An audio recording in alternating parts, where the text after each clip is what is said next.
আচ্ছা আচ্ছা, এক সেকেন্ড, তার মানে তুমি এটা কবার চাইতেছো যে বিয়ার পরে অফিসে যাওয়ার আগে সব কাম আবার নিজে করে তো লাগবো?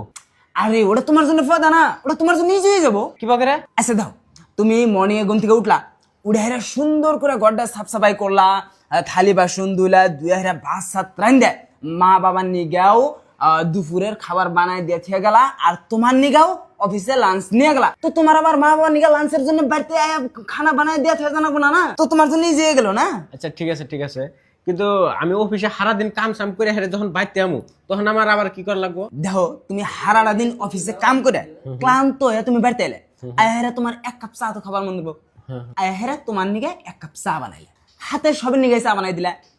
হাতে তুমি কি করলা, তুমি পেঁয়াজটা কাটে দিলে, তুমি মরিচটা কাটে দিলে, তুমি রসুনটা সিলাই দিলে, আদাটা ছেঁচে দিলে, সন্ধ্যার সবজি বানাবার নিগে। হাতে তুমি ওই চার বাসনটা সাফ করে থে দিলা। আর কি করলা, তুমি সন্ধ্যার খাওয়ার জোগাড় করলা। তারপরের 1 ঘন্টা তুমি ফুল ফ্রি, একদম ফ্রি।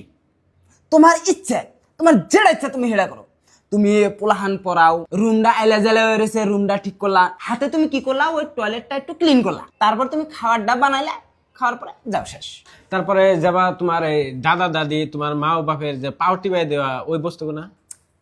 আরে তুমি কোন যুগে বসবাস করতেছো? তুমি মডার্ন যুগে তুমি অন্য কথা করতেছো। এখন ওই অন্য করে দাদা দাদি বাপ মা অন্য পাউটি পাই দেয়, এখন ইনা করবা কে তুমি? তুমি জাস্ট খালি আমারই এক পাউটি পাই দিবে। তারপরে ধরো রাত্রে স্বামী স্ত্রীর একটা আছে, হ্যাঁ, তুমি জাস্ট 2 মিনিট কামটা করে হইয়া বললা, শেষ।